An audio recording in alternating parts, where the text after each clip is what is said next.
Bienvenue dans le podcast d'Histoire passée simple. La dernière grande famine d'Europe a eu lieu en Ukraine. C'était en 1932 et 1933. On l'appelle le Holodomor. Un mot qui en ukrainien veut dire littéralement « extermination par la faim ». Environ 4 millions de personnes y sont mortes. Ce qui rend cette famine unique, c'est qu'elle n'a pas été causée par une guerre, par une épidémie ou par une mauvaise récolte. Non, elle a été provoquée par la politique de Staline. L'agriculture soviétique, déjà fragile, a été mise à genoux par la collectivisation forcée, les réquisitions et la répression contre les paysans. Et en Ukraine, cette famine a été délibérément aggravée par le pouvoir central. Alors, une question se pose. Peut-on parler d'un génocide ? C'est ce qu'on va essayer de comprendre aujourd'hui. Pour comprendre comment on en est arrivé à cette catastrophe humaine, il faut remonter un peu en arrière. Déjà, ne croyez pas que sous les tsars, les paysans russes vivaient bien. Loin de là. Retard technique, accaparement des terres par la noblesse, morcellement des propriétés. Tout ça rendait la vie des campagnes extrêmement dure. Rien d'étonnant à ce qu'une famine ait frappé l'Empire russe en 1891. Et rien d'étonnant non plus à ce qu'en 1917, pendant la Révolution, les paysans attaquent les domaines des nobles ou des paysans les plus riches pour se partager les terres. Quand les bolcheviks arrivent au pouvoir, en octobre 1917, ils décident de confisquer les récoltes pour nourrir les villes et l'armée rouge. Dans leur esprit, le peuple à défendre, celui qui représente vraiment la révolution, ce sont les ouvriers des villes. Les paysans, pour eux, ce sont des arriérés, pas très dégrossis. Résultat, on n'a aucun scrupule à les traiter en ennemis. On impose des réquisitions massives. Les paysans se révoltent, l'État réprime, puis d'autres révoltes éclatent, et la répression devient encore plus violente.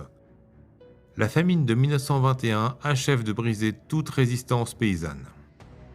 Dans les années 1920, la nouvelle politique économique, la NEP, économiquement libérale, donne un peu de répit. Mais l'agriculture reste morcelée, peu productive et les céréales se vendent mal en ville. En 1927, la quantité de céréales vendues à l'État est même au plus bas depuis 1921. Et pourtant, la récolte est bonne. Le pouvoir répond par des réquisitions forcées. Les paysans réagissent en cultivant moins. Les ventes baissent encore et les cartes de rationnement, disparues en 1921, réapparaissent en 1929.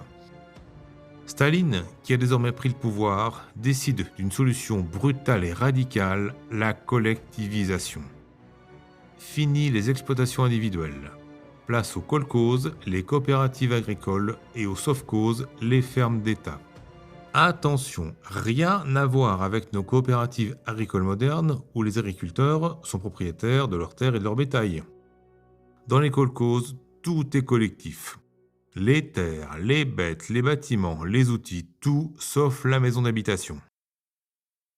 Et surtout, les kolkhozes doivent reverser une part importante de leur récolte à l'État. Une part que Moscou peut décider d'augmenter à tout moment. Une fois intégrés aux kolkhozes, les paysans ne peuvent plus en sortir sans autorisation. En clair, c'est une mise sous tutelle totale des campagnes par l'État. Rien à voir avec un collectivisme d'esprit marxiste comme la propagande le présente. Ces décisions s'expliquent aussi par un autre objectif, l'industrialisation à marche forcée. Staline veut transformer l'URSS en puissance industrielle. Pour ça, il faut nourrir les villes, exporter du blé et récupérer de l'argent. Mettre la paysannerie sous contrôle, c'est donc un moyen d'alimenter les usines et de financer la modernisation. Mais pour les paysans, c'est vécu comme un retour en arrière. La perte de tous les acquis de 1917. Un nouveau servage, pire qu'à l'époque des tsars. La résistance est massive. Partout, on tue le bétail, on détruit les récoltes, on attaque les représentants du pouvoir. Staline répond par la répression et lance une campagne contre les koulaks, ces paysans jugés trop riches ou trop indépendants. Le terme devient vite une étiquette pour désigner tous les opposants à la collectivisation. À l'automne 1929, près de 100 000 personnes sont arrêtées dans les campagnes. En mars 1930, devant l'ampleur du mécontentement, Staline ordonne une pause dans la collectivisation. Mais quelques mois plus tard, elle reprend, toujours sous la contrainte. Des centaines de milliers de paysans sont déplacés ou déportés dans les camps. Des millions d'autres fuient vers les villes. Ceux qui restent finissent par se résigner. Fin 1931, 2/3 des paysans sont entrés dans les kolkhozes. Mais sans motivation, sans espoir. Pourquoi travailler dur quand tout ce qu'on produit est confisqué ? Entre 1930 et 1932, la production agricole s'effondre. Le cheptel baisse de 40%. La production de céréales chute de près de 17%. Et pendant ce temps, les prélèvements de l'État augmentent. 30% de la récolte en 1930, 35% en 1931. Au Kazakhstan, c'est encore pire. La part du bétail prélevé par l'État passe de 30% à 68% en 2 ans. Les prélèvements de céréales explosent aussi. Résultat, la disette s'installe partout. En 1932, 3 familles kolkhoziennes sur 4 reçoivent moins de 100 kg de céréales par an. 3 fois moins que quelques années plus tôt. Et là, c'est un cercle vicieux. Moins on produit, plus l'État prélève pour compenser, donc moins il reste aux paysans, donc moins ils veulent produire, etc. Au printemps 1932, la situation devient catastrophique. Même les villes commencent à manquer de nourriture. Des émeutes éclatent en Biélorussie, près de Moscou. Le pouvoir s'inquiète, il faut absolument nourrir les ouvriers, les soldats, les citadins. Et donc, pas question de relâcher la pression sur les campagnes. Les grandes régions productrices de blé sont les plus touchées. En Ukraine, par exemple, 43% de la récolte est prélevée par l'État en 1931. Et pour 1932, Moscou prévoit d'en prendre 29 millions de tonnes, sur une récolte estimée très optimistement à 90 millions. Début juillet 1932, une conférence du Parti communiste ukrainien se tient à Kharkiv. Et là, coup de théâtre. Pour la première fois, la majorité des délégués s'opposent au plan de collecte. Ils alertent sur le risque de famine. Mais Moscou réagit avec colère. Sous la pression, tout le monde finit par se soumettre. Staline, lui, s'inquiète sérieusement.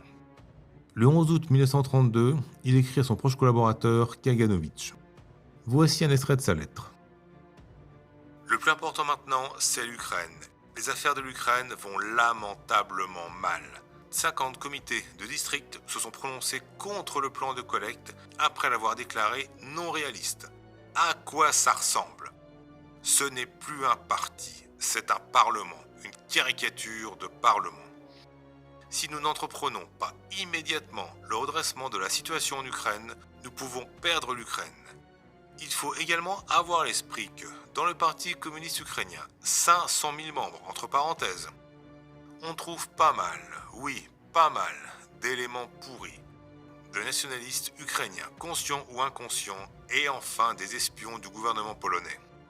Sitôt que les choses empireront, ces éléments ne traîneront pas pour ouvrir un front à l'intérieur et hors du parti, contre le parti. Il faut transformer l'Ukraine en forteresse de l'URSS, en république véritablement exemplaire.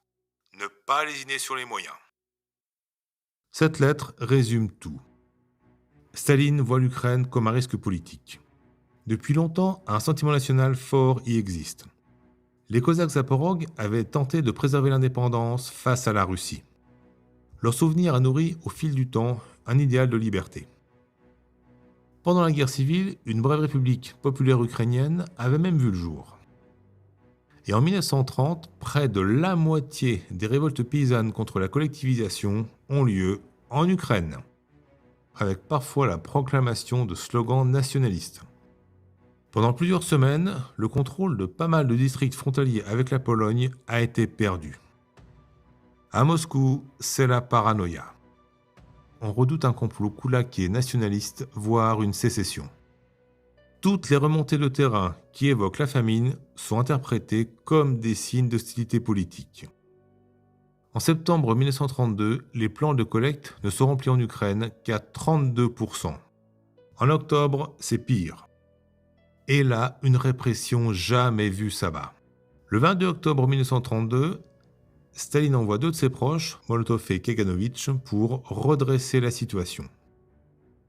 À partir de là, la vie des paysans ukrainiens bascule dans l'horreur. Les villages et les kolkhozes qui n'ont pas atteint leur quota sont punis. On coupe les approvisionnements, on vide les commerces, on impose des amendes en nature énormes. On confisque tout, la nourriture, les biens, même les vêtements. Des patrouilles fouillent chaque maison. Les sols, les meubles, les greniers, tout est sondé. Une violence extrême. En novembre 1932, 50 000 condamnations à la mort ou à la déportation. En décembre, 72 000. Des villages entiers sont déportés. Et comme les résultats ne viennent pas, Staline ordonne, début 1933, une répression encore plus dure. Les paysans tentent alors de fuir vers les villes, en masse, mais on les bloque. On leur interdit de prendre le train. On arrête les gens sur les routes. Rien ne passe. Les paysans arrêtés sur les routes, qui ne sont pas déportés en camp, sont renvoyés dans leur village. Ceux qui peuvent rentrer chez eux. Car beaucoup sont tellement épuisés par la famine, par la privation de nourriture, qu'ils n'ont même pas la force de rentrer. Ils se laissent mourir sur les routes. Dans les villages, les paysans doivent vivre privés de toute nourriture, avec obligation de travailler, interdiction de quitter le village. Et ça va durer des semaines, des mois. Écoutons ce qu'ils ont vécu. En février 1933, un jeune homme écrit à un ami, soldat à Stavropol. « On n'a plus de pain, ils ne nous en ont pas donné, les gens crèvent de faim. Leur ravitaillement est inexistant. Les gens gonflent et crèvent, 15 par jour au moins. Les magasins coopératifs ne vendent plus rien. Il n'y a plus ni allumettes, ni pétrole. On ne peut pas partir acheter quoi que ce soit. On ne nous laisse pas sortir du village. Il y a des patrouilles partout. C'est te dire que la vie est très dure, très dure. » Autre lettre envoyée le même mois par les parents d'un soldat. « Au kolkhoze, on ne nous a jamais rien donné et on ne nous donnera jamais rien car le kolkhoze n'a rien. Notre seul espoir, c'est la vache. Mais on s'attend à ce qu'on nous l'enlève d'un jour à l'autre. Si tu voyais ce qui se passe chez nous. Les gens mangent de la charogne de cheval. Et encore, le cheval, c'est de la première qualité, et c'est dur d'en obtenir. Les gens font la queue près de la fosse aux chevaux et vont jusqu'à se battre. C'est au plus fort qu'il en revient un morceau. Sinon, les gens mangent des chiens. Mais des chiens, il n'y en a plus. Alors, ils se sont mis à attraper des rats et ils les mangent. C'est vrai. Les gens sont devenus à moitié fous et ils les obligent à travailler. En plus, s'ils ne travaillent pas, ils les chassent du kolkhoze, les enferment en prison et confisquent tout. Et qu'est-ce qu'ils font en prison? Ils fusillent les gens ou les font crever de faim. Et puis, il y a ce rapport du chef de la police politique de Dnipropetrovsk, daté du 16 février 1933. À Zagradovka est mort le jeune Nicolas, 12 ans, dans la famille d'un paysan pauvre. La mère de famille, en compagnie de sa voisine, a découpé le cadavre du fils et en a servi des morceaux dans la nourriture qu'elle a préparée. La mère a expliqué son acte par une absence totale de nourriture. Il lui reste 3 enfants, tous très gonflés. Une aide a été apportée à cette famille. Le cannibalisme se répand partout en Ukraine. Les gens agressent des inconnus, des proches, parfois leurs propres enfants pour les tuer et les manger. Des villages entiers disparaissent. Des paysans survivent grâce à l'aide de membres de leur famille qui envoient à manger. Pas mal d'enfants survivent grâce aux orphelinats. Malgré tout ça, la famine devient extrême. 250 000 personnes étaient mortes de faim en Ukraine en 1932. Mais entre janvier et juillet 1933, ce chiffre explose. 3 200 000 morts, soit en moyenne 13 000 par jour. Staline finit par s'inquiéter, mais pour des raisons purement économiques. Il n'y a plus assez de bras pour les récoltes. Alors, au printemps 1933, l'État distribue un peu d'aide, quelques semences, un peu de fourrage. On fait venir des centaines de milliers de paysans d'autres régions du RSS pour repeupler les villages désertés. Des villages désertés de toute présence humaine et animale, sauf les rats et les souris qui pullulent. En août 1933, la famine commence à reculer. Les taux de mortalité baissent, mais restent élevés. 250 000 morts de août à décembre 1933, soit 1634 par jour.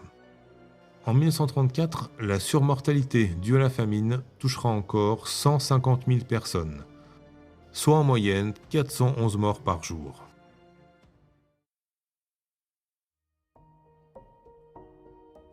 Alors, était-ce un génocide ?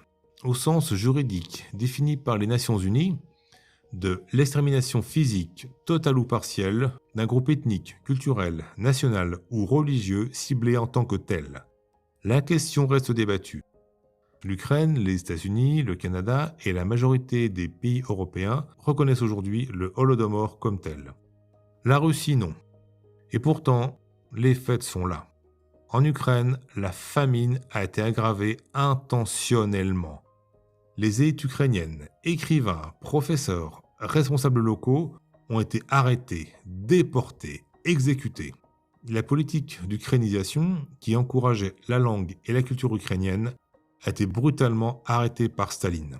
D'autres régions du RSS ont souffert, c'est vrai, comme le Kazakhstan, où un tiers de la population est mort. Mais là-bas, la famine n'a pas été utilisée comme arme politique. En Ukraine, si. Alors oui, même si le Holodomor ne correspond pas parfaitement à la définition juridique du mot génocide, il en est très proche. Une extermination par la faim, délibérément provoquée, pour briser un peuple et son identité. Un but qui a échoué. Le Holodomor reste aujourd'hui un sujet de mémoire brûlant. C'était Passé simple. Merci pour votre écoute. J'espère que cet épisode vous a plu. Si c'est le cas, pensez à le partager, à le liker, à me laisser une note ou un commentaire. Bien sûr, abonnez-vous au podcast pour être sûr de profiter à fond des prochains épisodes. Je vous dis à très bientôt pour un prochain voyage historique.